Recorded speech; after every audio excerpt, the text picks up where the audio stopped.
सभी को नमस्कार। आज के इस वीडियो में हम क्लास 11th का चैप्टर नंबर 1 सेट्स के एग्जाम्पल नंबर 6 से लेकर एग्जाम्पल नंबर 8 तक के सभी एग्जाम्पल्स को सॉल्व करेंगे। ये सभी एग्जाम्पल्स एक्सरसाइज 1.2 पे आधारित होंगे और एक्सरसाइज 1.2 का इंट्रोडक्शन मैंने आप सभी लोगों को दे दिया है, तो उस इंट्रोडक्शन को सबसे पहले जाके आप लोग देख लें, उसके बाद इन एग्जाम्पल्स को सॉल्व करें ताकि ये एग्जाम्पल्स आपको काफ़ी ईजी लगेंगे। नहीं तो अगर आप सीधे इस वीडियो को देखेंगे तो ये टफ पड़ेगी आपको। तो चलिए चालू करते हैं एग्जाम्पल नंबर 6। इसमें बोला गया है state which of the following sets are finite और इनफाइनाइट। हमको बताना है कि इनमें से कौन से सेट्स फाइनाइट है या फिर इनफाइनाइट है। इसमें टोटल 5 पार्ट्स हैं, सभी को एक एक करके सॉल्व करते हैं। पहले पार्ट में बोला है x such that x is a natural number and x minus one multiplied by x minus to zero के इक्वल है। तो सबसे पहले तो हमको क्या बोला गया है, एक इक्वेशन दे दिया basically, x minus one multiplied by x minus two is equals to zero है। यहाँ से एक्स की दो वैल्यूज़ निकलती है, क्वाड्रेटिक इक्वेशन है, सबको पता है। एक्स की दो वैल्यूज़ आती है 1, 2 यहाँ से निकल गई। अब आप एक चीज़ देखिए कि हमको बोला गया है कि फर्स्ट पार्ट में ये जो सेट है ना, ये सेट बिल्डर फॉर्म में दिया गया है। तो इस सेट को मैं रोस्टर फॉर्म में लिखता हूँ, इसके लिए इस सेट को ए मान लेता हूँ। रोस्टर फॉर्म में क्या लिखी जाती हैं, एक्स की वैल्यूज़ लिखी जाती हैं। एक्स की वैल्यूज़ कितनी है 1, 2, तो रोस्टर फॉर्म में लिख दो। तो अब आप लोग मुझे ये चीज़ बताओ कि 1, 2 क्या इस सेट्स में जितने भी एलिमेंट्स आप गिन सकते हो? हाँ भाई, हम लोग गिन सकते हैं। एक और दो, दो एलिमेंट्स है इस सेट्स में, तो ये क्या है, फाइनाइट सेट है। क्यों? क्योंकि इसके एलिमेंट्स को हम गिन सकते हैं। तो ये कौन सा सेट हो जाएगा, फाइनाइट सेट। ये सेकेंड पार्ट चालू करते हैं। सेकेंड पार्ट है x such that x belongs to N. ये वाले पार्ट्स हैं। एक्स एक नेचुरल नंबर है और x square is equals to 4 है, यानी कि एक्स का स्क्वायर 4 के बराबर है। तो फिर से हमको एक इक्वेशन दे रखी है, कौन सी इक्वेशन, कि x square is equals to 4 है। अब इस इक्वेशन को सॉल्व कर लो। तो एक्स इज इक्वल्स टू क्या हो जाएगा, प्लस माइनस लगेगा, स्क्वायर रूट ऑफ 4 हो जाएगा और x is equals two plus minus 2 हो जाएगा। अब एक्स की दो वैल्यूज़ आई हैं, एक तो एक्स इक्वल्स टू 2 और एक तो एक्स इक्वल्स टू -2। अब यहाँ पर एक्स नेचुरल नंबर भी है, तो क्या -2 नेचुरल नंबर है? माइनस के नंबर कभी भी नेचुरल नहीं होते, तो ये हो जाएगा हमारा गलत। और एक्स की एक वैल्यू रह जाएगी 2, क्योंकि 2 हमारा नेचुरल नंबर भी है और इस इक्वेशन का सॉल्यूशन भी है, x square is equals to 4 का। तो अब ये जो सेकंड पार्ट जो कि सेट बिल्डर फॉर्म में लिखा हुआ है, इसको मैं रोस्टर फॉर्म में लिखता हूँ। इसके लिए मैं इसके सेट को बी मान लेता हूँ। अब इसके बी के सेट में रोस्टर फॉर्म में क्या लिखा जाता है, एक्स की वैल्यूज़ लिखी जाती हैं। तो एक्स की कितनी वैल्यूज़ है, एक ही है, क्योंकि -2 तो रिजेक्ट हो गई। तो ये हमारा सेट बन गया रोस्टर फॉर्म में। अब देखो, क्या इस सेट के अंदर जितने एलिमेंट्स हैं उसको मैं गिन सकता हूँ? इस सेट में है कितने एलिमेंट्स, एक, और वो एक एलिमेंट कौन सा है, 2। तो ये सेट कौन सा हो जाएगा, फाइनाइट सेट, क्योंकि इसके एलिमेंट्स को आप गिन सकते हो। इस सेट में जितने भी एलिमेंट्स हैं उसको आप गिन सकते हो। ये चालू करते हैं इसका थर्ड पार्ट। थर्ड पार्ट में हमको बोला है x such that x belongs to N, यानी कि एक्स एक नेचुरल नंबर है और 2x minus one equals to 0 है। तो इसमें भी एक इक्वेशन है, कौन सी equation, 2x minus one is equals to 0 है। तो इस -1 को उधर भेजो तो ये हो जाएगा 2x इक्वल्स टू 1। दोनों तरफ 2 से डिवाइड कर दो तो ये 2 से 2 कट गया और x की वैल्यू क्या आ गई, 1/2। अब x की वैल्यू हमारी 1/2 आई है। तो ये जो थर्ड पार्ट है इसमें जो भी सेट दिया हुआ है ना, सेट बिल्डर फॉर्म में, इसको मैं रोस्टर फॉर्म में लिखने के लिए एक कैपिटल लेटर से डिनोट करूँगा, मान लो c। अब c इज इक्वल्स टू, देखो x की वैल्यू 1/2 आ रही है, लेकिन साथ ही साथ यहाँ पर हमको बोला गया है कि x एक नेचुरल नंबर भी है और 2x minus one is equals to 0 भी है। तो देखो x की कोई भी ऐसी वैल्यू जो कि नेचुरल हो, यानी कि x एक नेचुरल नंबर हो और 2x minus one equals to 0, क्या ये पॉसिबल है? नहीं है, क्योंकि इस इक्वेशन से हमने जो x की वैल्यू निकाली है वो 1/2 है और 1/2 नेचुरल नंबर नहीं है। और इसके अलावा x की कोई वैल्यू भी पॉसिबल नहीं है, क्योंकि यहाँ पर x की पावर 1 है, कोई पावर नहीं रहती तो 1 रहती है। और आप सभी लोगों को पता होगा equation of nth degree as nth root. जैसे कि यहाँ पर देखो x की पावर 1 थी, x की कोई पावर नहीं लिखी, मतलब x की पावर 1 है, तो x की डिग्री क्या है, 1। इसका मतलब इस इक्वेशन के रूट कितने होंगे, 1। इस चीज़ का मतलब समझो। तो अब सी सेट में कितने एलिमेंट्स आएंगे आपके, एक भी एलिमेंट नहीं आएगा, क्योंकि ऐसा कोई नंबर ही नहीं है जो नेचुरल नंबर हो और 2x minus one equals to 0 भी हो और x की जगह पर काम हो जाए। तो इस सेट में एक भी एलिमेंट नहीं आएगा। तो क्या ये कौन सा सेट होगा, फाइनाइट के इनफाइनाइट? तो आप ये बता सकते हो कि इस सेट के अंदर एक भी एलिमेंट नहीं है, इस सेट के अंदर एक भी एलिमेंट नहीं है। तो आप ये मुंह से बता पा रहे हो ना, इसलिए ये सेट हो जाएगा फाइनाइट, कि इसको आप गिन सकते हो कि इसके अंदर कितने एलिमेंट्स है, एक भी एलिमेंट नहीं है। और इस तरीके से आप इसको 5 भी लिख सकते हो। ये और ये इक्वल होता है, मैंने आपको इंट्रोडक्शन में बताया था कि 5 इक्वल होता है इसके। ठीक है, ये चालू करते हैं फोर्थ पार्ट। फोर्थ पार्ट में हमको बोला है x such that x belongs to N, यानी कि एक्स एक नेचुरल नंबर है, एंड एक्स इज प्राइम, यानी कि एक्स एक प्राइम नंबर भी है। तो सबसे पहले तो मैं इसको लिखने के लिए इसको एक कैपिटल लेटर से डिनोट करता हूँ। रोस्टर फॉर्म में कैसे लिखेंगे, अब देखो एक्स एक नेचुरल नंबर भी है और एक्स प्राइम है। सबसे छोटा प्राइम नंबर कौन सा होता है, 2, उसके बाद 3, उसके बाद 5, उसके बाद 7, उसके बाद 11, और ऐसे ऐसे चलता जाता है। तो अब ऐसे ऐसे अनंत तक जाता है। और आप ये देख सकते हो कि जितने भी नंबर्स हैं ये सभी नेचुरल नंबर्स हैं। तो क्या आप इनको गिन सकते हो, 2, 3, 5, 7, 11, ये तो अनंत तक जाएगा ना। 2, 3, 5, 7, 11, 13, उसके बाद 17 आएगा, और ऐसे ही अनंत तक प्राइम नंबर जाते जाएंगे। और ये जितने भी प्राइम नंबर्स हैं नेचुरल भी हैं। तो ये जो सेट हो जाएगा ये हमारा इनफाइनाइट हो जाएगा, क्योंकि इसमें हम बता नहीं सकते हैं कि इस सेट के अंदर कितने एलिमेंट्स हैं, क्योंकि ये अनंत तक जा रहे हैं। तो कैसे बताओगे आप, एक जगह पहुंचोगे उसके आगे एक और निकल जाएगा। चलिए अब चालू करते हैं हम इसका फिफ्थ पार्ट। फिफ्थ पार्ट में हमको बोला गया है x such that x belongs to N, यानी कि एक्स एक नेचुरल नंबर है, एंड एक्स इज ऑड, यानी कि एक्स एक ऑड नंबर भी है। तो इसको डिनोट करने के लिए मैं ले लेता हूँ एक कैपिटल लेटर ई, और इसको रोस्टर फॉर्म में कैसे लिखेंगे, एक्स एक नेचुरल नंबर भी है और ऑड भी, यानी कि 1, 3, 5, 7, 9, 11, ऐसे ऐसे करके ये अनंत तक जाएगा, क्योंकि 1 एक नेचुरल नंबर भी है, ऑड भी। और यहाँ पर जितने भी सारे नंबर्स लिखे जाएंगे वो सभी नेचुरल नंबर्स होंगे और ऑड भी होंगे। क्यों, क्योंकि ऑड नंबर्स 1 से ही चालू होते हैं और नेचुरल नंबर्स भी 1 से ही चालू होते हैं। तो ये आप गिन नहीं सकते हो, आप बता नहीं सकते कि इस सेट के अंदर कितने एलिमेंट्स हैं, ये क्योंकि अनंत तक जा रहे हैं, इसलिए ये सेट हो जाएगा हमारा इनफाइनाइट सेट। ठीक है, तो चलिए एग्जाम्पल 6 हुआ कंप्लीट, एग्जाम्पल 7 करते हैं। एग्जाम्पल 7 में हमको बोला गया है find the pair of equal sets if any give reasons. हमको बोला गया है कि इसमें हमको इक्वल सेट्स के पेयर निकालने हैं, और अगर कोई है तो उसका रीज़न भी देना है। तो सबसे पहले तो जितने भी सेट हैं ना उसको हम सेट बिल्डर फॉर्म में कन्वर्ट कर लेते हैं जो नहीं है। फॉर एग्जांपल ए तो है और बाकी सारे नहीं है, तो कर लेते हैं। तो ए की ए सेट कौन सा है, 0, इसका एलिमेंट कौन सा है, 0। अब बी सेट देखो, बी सेट में हमको क्या बोला जा रहा है, एक्स सच दैट एक्स 15 से बड़ा है लेकिन 5 से छोटा है। अब ऐसा कोई नंबर है जो 15 से बड़ा हो 5 से छोटा हो, नहीं है, तो इस सेट में एक भी एलिमेंट नहीं हो जाएगा। तो इसको हम ये कह सकते हैं या फिर 5 बोल सकते हैं। सी देखो क्या बोला जा रहा है, सी में बोला है x such that x minus 5 is equals to 0। X एक ऐसा नंबर है जिसमें से 5 घटाएं तो 0 मिलता है। तो ऐसा कौन सा नंबर है जिसमें से 5 घटाएं तो 0 मिलता है, 5। तो जो सी होगा उसमें कितने एलिमेंट्स होंगे, केवल 5।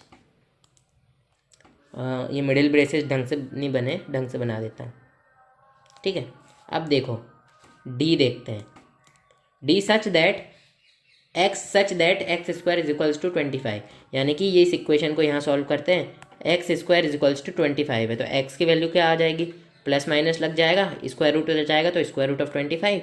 एक्स की वैल्यू यहाँ से प्लस माइनस 5 आ गई, एक्स की वैल्यू प्लस माइनस 5 आ गई, यानी कि जो डी सेट होगा उसमें कौन से नंबर्स आएंगे, प्लस माइनस 5। तो उसको लिख देते हैं, डी सेट में आ जाएगा एक तो प्लस 5 आएगा, एक हमारा माइनस 5 आएगा। अब ई सेट देख लेते हैं, ई में कौन सा आएगा। अब ई सेट में x such that x is a integral positive root of the equation x square minus 2x minus 15 equals to 0। Integral positive root का मतलब होता है कि इंटीग्रल का मतलब है कि इसका जो भी रूट है वो एक इंटीजर रूट है, और पॉजिटिव का मतलब है पॉजिटिव रूट है। तो इक्वेशन कौन सी है, सबसे पहले तो इक्वेशन को सॉल्व कर लेते हैं। ये रफ वर्क का काम है। X square minus 2x minus 15 is equals to 0। Quadratic formula लगाओ, ए की वैल्यू 1 है, बी की वैल्यू -2 है, सी की वैल्यू -15 है। ये देखो ए यहाँ कुछ नहीं है, मतलब 1, -2 और -15। तो एक्स की वैल्यू क्या आ जाएगी, minus b, minus minus plus हो जाएगा, प्लस और minus square root b square, यानी कि -2 का स्क्वायर 4, -4ac, और -15 इंटू -4, ए तो 1 है, तो -15 इंटू -4 हो जाएगा 60, और 60 प्लस 2 का -2 का स्क्वायर 64, तो प्लस में 64 डिवाइडेड बाय 2a। ये क्वाड्रेटिक फार्मूला यूज़ किया है मैंने, जो कि होता है -b plus minus square root of b square minus 4ac upon 2a। इस फॉर्मूले को आप यहाँ यूज़ करें तो इस तरीके से मिलेगा। तो x is equals to 2 plus minus square root of 64 क्या होता है, 8/2। तो यहाँ से x की वैल्यू क्या निकल कर आती है, 2+8/2 कितना होता है, एक बार प्लस लो एक बार माइनस लो, तो 2+8/2 5, 2 - 8/2 -3, तो 5 - 3 आया। अब हमको क्वेश्चन में बोला था इंटीजर है, दोनों के दोनों इंटीजर है, पॉजिटिव है, तो 5 क्या बोलते हैं पॉजिटिव है, तो 5 लो, तो ई सेट कौन सा आ जाएगा, हमारा आ जाएगा 5। अब देखो कि इसके हमको रीज़न भी देने हैं, ठीक है, तो रीज़न क्या देंगे, देखो क्या ए के अंदर जो एलिमेंट है 0 वो किसी और में है, नहीं है। क्या जो बी के अंदर एलिमेंट है वो किसी और में है, नहीं है। तो ए नॉट मतलब ए तो किसी के इक्वल है ही नहीं, ना ही बी किसी के इक्वल है। अब देख लो क्या सी किसी के इक्वल है, जी हाँ है, क्योंकि सी और ई के एलिमेंट सेम है, तो हम लिख सकते हैं सी इक्वल्स टू ई। अब इसका जस्टिफिकेशन देना पड़ेगा, तो इसका जस्टिफिकेशन में लिख दीजिएगा, यहाँ पर लिखना C is equals to E because they have same elements, that is 5। I dot E का मतलब होता है डेट इज, तो यहाँ पर आप डेट इज भी लिख दीजिएगा, यानी कि C इक्वल्स टू E है क्योंकि E और C में एक ही एलिमेंट है जो कि है 5, तो केवल एक पेयर है, C is equals to E। तो अब चलते हैं एग्जाम्पल नंबर 8 पे, चलिए एग्जाम्पल 8 करते हैं जो कि लास्ट एग्जाम्पल है। तो इस एग्जाम्पल में देखते हैं करना क्या है। Which of the following pairs of sets are equal, justify और आंसर। दो पार्ट्स हैं, दोनों पार्ट्स में एक एक पेयर दिया गया है, हमको बताना है कि कौन सा पेयर इक्वल है। फर्स्ट पार्ट है x the set of letters in alloy, यानी कि एक्स है वो एलॉय सेट के लेटर्स का सेट है, एलॉय शब्द के लेटर्स का सेट है, पहले मैंने थोड़ा गलत बोल दिया था। And be the set of letters in the word loyal, और जो बी है वो लॉयल शब्द में जितने भी लेटर्स हैं उनका सेट है। तो सबसे पहले फर्स्ट पार्ट कर रहे हैं हम इसका, तो एक्स सेट लिख लो, एक्स किसके इक्वल होगा, ए एल, सेट्स में एलिमेंट्स रिपीट नहीं करते, ओ वाई, और इसी तरीके से बी सेट किसके इक्वल हो जाएगा, एल ओ वाई ए, और एल नहीं लिखते रिपीट नहीं करते। तो देखो ए एक्स में भी है, ए बी में भी है, एल एक्स में भी है, एल बी में भी है, ओ एक्स में भी है, ओ बी में भी है, वाई एक्स में भी है, वाई बी में भी है, तो एक्स इक्वल्स टू बी हो जाएगा। अब इसका रीज़न देना होगा, as elements of both sets are same. अब एलिमेंट्स भी सेम क्यों है, क्योंकि जो भी सेट होता है उसमें लेटर्स को या एलिमेंट्स को रिपीट नहीं किया जाता, तो यही रीज़न है कि जो सेट है उसमें एलिमेंट्स को रिपीट नहीं करते। तो ये लिख दो, same as elements can not repeat in sets, कि जो एलिमेंट्स है वो सेट्स में रिपीट नहीं हो सकते। तो हमको जस्टिफाई हमारा आंसर करना था, हमने कर दिया। अब देखते हैं सेकंड पार्ट को, a is equals to n such that. अब देखो यहाँ पर एक्स एन किसी का भी इस्तेमाल हो सकता है, उसमें कन्फ्यूज मत हो, वो तो बस एक वेरिएबल है जो कि सेट के अंदर के एलिमेंट्स को डिनोट करता है। तो a is equals to n such that n belongs to z, यानी कि एन एक इंटीजर है, and n square less than equal to 4, यानी कि जो एन का स्क्वायर है वो कम है और इक्वल भी है 4 को। तो एन की क्या क्या वैल्यूज़ हो सकती है, -2, -1, 0, 1, 2। क्यों, क्योंकि जो एन का स्क्वायर है वो या तो 4 के इक्वल है, -2 का स्क्वायर किसके इक्वल होता है, 4 के, या 4 से छोटा है। तो -1 का स्क्वायर 1 के, 4 से छोटा है, 0 का स्क्वायर 0, 4 से छोटा है, 1 का स्क्वायर 1, 4 से छोटा है, 2 का स्क्वायर 2, 4 से ना छोटा है ना बड़ा है, 4 के इक्वल है, इसलिए ये नंबर्स हमारे सेट के अंदर आ जाएंगे। ठीक है, ये नंबर्स हमारे सेट के अंदर आ जाएंगे। अब ध्यान से देखो, ए सेट के अंदर कितने एलिमेंट्स, ये सारा रफ वर्क का काम है, ठीक है, ये एक गोला बना लो, इसको रफ बोल दो, ये सब रफ वर्क का काम है।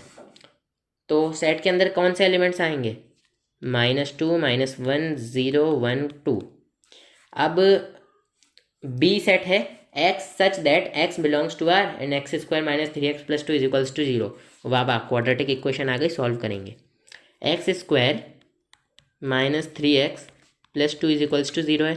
ए की वैल्यू 1 है, बी की वैल्यू -3 है, सी की वैल्यू 2 है। लगा दो quadratic formula, x is equals to -b यानी कि 3 प्लस minus square root of b square minus 4ac। 3 का स्क्वायर -3 का स्क्वायर 9 -4ac 4, a 1 है और c 8 है, तो ये स्क्वायर रूट ऑफ 1 ही हो जाएगा। स्क्वायर रूट ऑफ 1 1 ही होता है upon 2a is equals to 3 + 1/2 2, 3 - 1/2 1। तो दो सॉल्यूशन आ गए इसके। तो बी जो सेट हो जाएगा वो हमारा, ये दोनों क्या है, इंटीजर नहीं रियल नंबर, तो ये दोनों रियल नंबर्स हैं। तो बी सेट में कौन से वैल्यूज़ आ जाएंगे 2, 1। यहाँ कंफ्यूज मत होना, इधर मैंने जो फॉर्मूला लगाया ना x is equals to -b plus minus square root b square minus 4ac divided by 2a लगाया है। ये मेरी कैलकुलेशन थोड़ी फास्ट है तो मैंने मन में b square minus 4ac solve कर लिया। आप करोगे तो ये 1 ही आएगा, जैसे कि -3 का स्क्वायर 9 -4ac ये यही आएगा। तो अब हमको ये बताना है कि a और b इक्वल हैं कि नहीं है। तो इसको थोड़ा रब करो और यहाँ पर जस्टिफिकेशन लिखने की भी तो जगह होनी चाहिए। तो यहाँ पर हम लिखेंगे a not equals to b, a b के इक्वल नहीं है। अब कोई सा भी एलिमेंट ले लो, as 0 belongs to a and 0 not belongs to b, कि जो 0 है वो a में तो है लेकिन b में नहीं है। यहाँ पर आप कोई सा भी ऐसा एलिमेंट ले लेते जो a में है लेकिन b में नहीं है, या फिर जो b में है या तो a में नहीं है, क्यों, तो ये जस्टिफिकेशन वैलिड होता। क्यों? क्योंकि अगर आपको किसी चीज़ को सही सिद्ध करना है तो आपको जितने भी पॉसिबल कॉम्बिनेशन है सबको सिद्ध सही करना पड़ेगा। लेकिन अगर आपको किसी भी चीज़ को गलत सिद्ध करना है तो केवल एक चीज़ से गलत सिद्ध कर दो, वो पूरी चीज़ गलत सिद्ध हो जाएगी। तो इसी तरीके से यहाँ पर देखो ये पूरी चीज़ गलत सिद्ध हो गई। तो ये हो गए हमारे एग्जाम्पल पूरे कंप्लीट। तो हम लिख देते हैं देयरफॉर इस तरीके से लिखते हैं,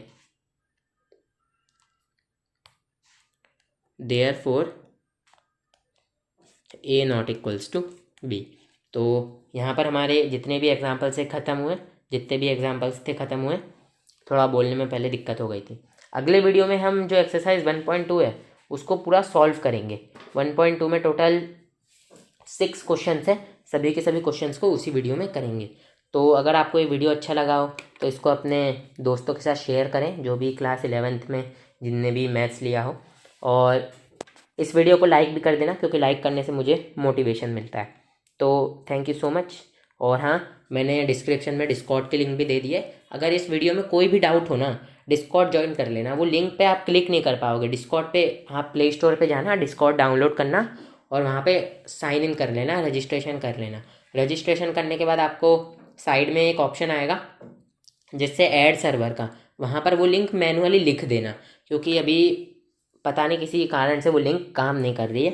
तो ठीक है guys, thank you so much for watching and bye bye.